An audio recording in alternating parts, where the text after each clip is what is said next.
My name is Andreas. I'm 38 years old. My photography evolved into street photography gradually over time. Like from 2016, 17 maybe, it became sort of my main type of photography. To begin with, it was just landscapes and uninteresting things, I think, because I was really shy.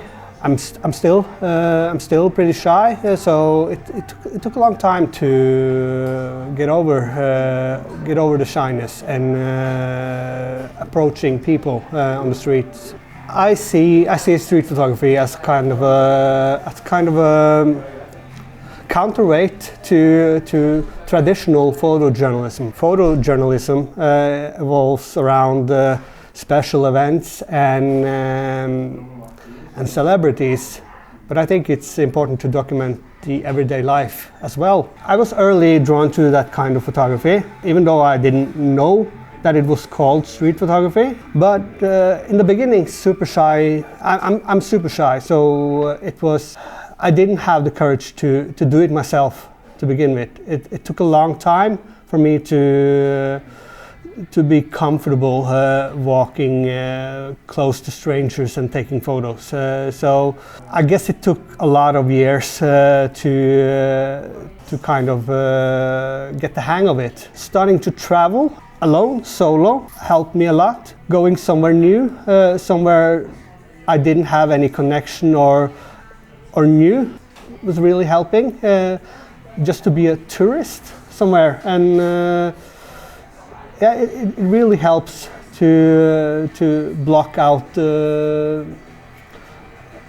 obstructions in my head, because when you go around in your hometown, it's you even though you're not, you feel like you know people, even though you don't, and you know places, but being someone new is really liberating for me. I think I distanced myself from my shyness, you can say. If you feel like your introversy, I'm an introvert person. If you feel like that is hindering you from taking it to the next level with street photography, I think going somewhere new, going somewhere you just act like a tourist. That's kind of the best tip I can give.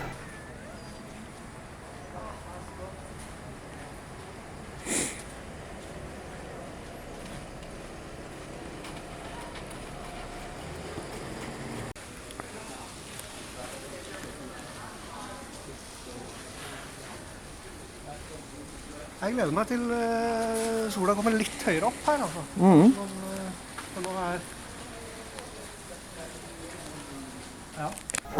I'm often drawn to the unusual and the usual, kind of rarities in daily life, strange coincidences and so on. At least the last few years, that's been the kind of photos I'm drawn to myself. I have kind of three approaches, I would say, to street photography. One of them is impulsive, just walking around in the street and aiming your camera at interesting things on the go. But that, of course, depends on a lot of luck. I'm not so dependent on natural light or light in general. I'm focusing more on the subject. If it's interesting, it doesn't necessarily need to be phenomenal light.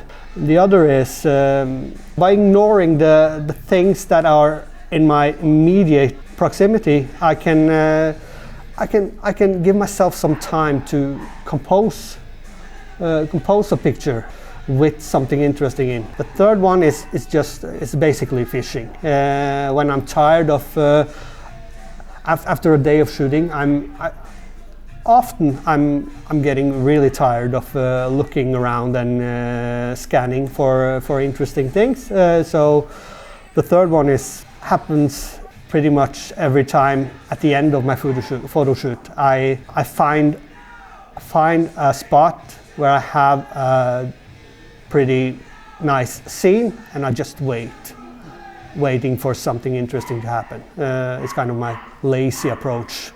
Yeah. Der.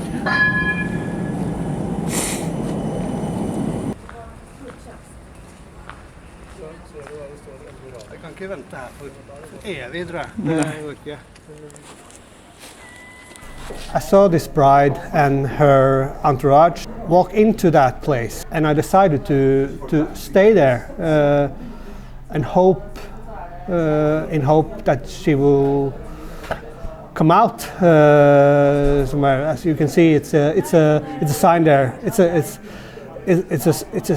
a strip club down in the basement there. So the sign, the go-go bar sign, is kind of the funny part in the picture. I thought that if I can have her coming out from that entrance in her bride dress, could make for a funny photo, and also the lighting there was kind of good.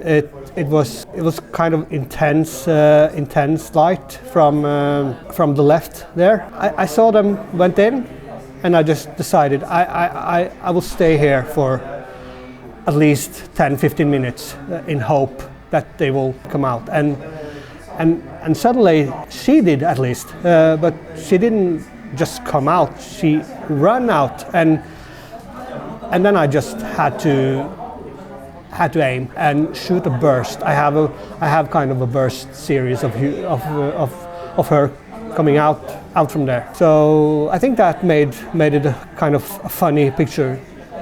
It's like a runaway bride kind of thing, running away from the strip club.